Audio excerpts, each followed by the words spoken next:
স্বাধীনতার সুবর্ণ জয়ন্তীর আগে গুটি মানুষের জন্য প্রশ্নবিদ্ধ দেশপ্রেম, যারা বাংলাদেশের ম্যাচে সমর্থন করছেন পাকিস্তানকে, গায়ে জড়াচ্ছেন সে দেশের পতাকা, জার্সি। দেশপ্রেম নিয়ে প্রশ্ন তুলেছেন সাবেক অধিনায়ক মাশরাফি বিন মুর্তজা। বিতর্কে উত্তাল সামাজিক যোগাযোগ মাধ্যম।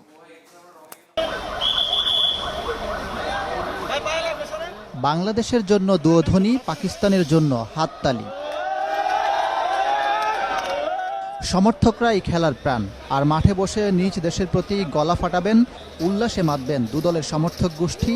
এটাই স্বাভাবিক, কিন্তু নিজের দেশ বাদ দিয়ে অন্য দেশকে সমর্থন করা কতটা যৌক্তিক, এই প্রশ্ন আরও একবার সামনে এনেছে বাংলাদেশ পাকিস্তান ম্যাচ।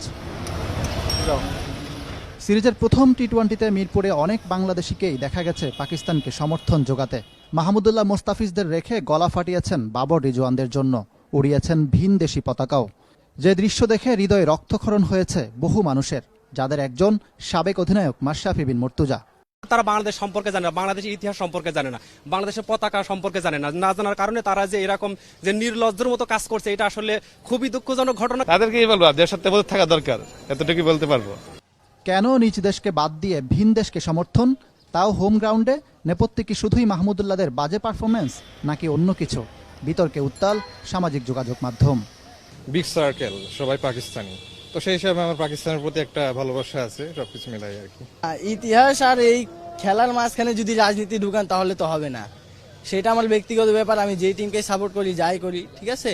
তো এই যে পতাকা নিলে যে আমি রাজাকার অথবা এমন কিছু, তা তো না, ঠিক আছে।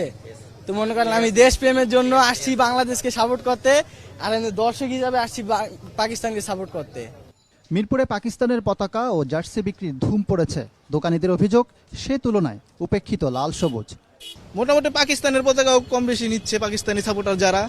এখন তুলনামূলকভাবে ভাইয়া পাকিস্তানের জার্সিটা বেশি বিক্রি হচ্ছে, কারণ আপনার দেখেন আমাদের বাঙালি যারা আছে মোটামুটি পাকিস্তানে সাপোর্ট করতেছে।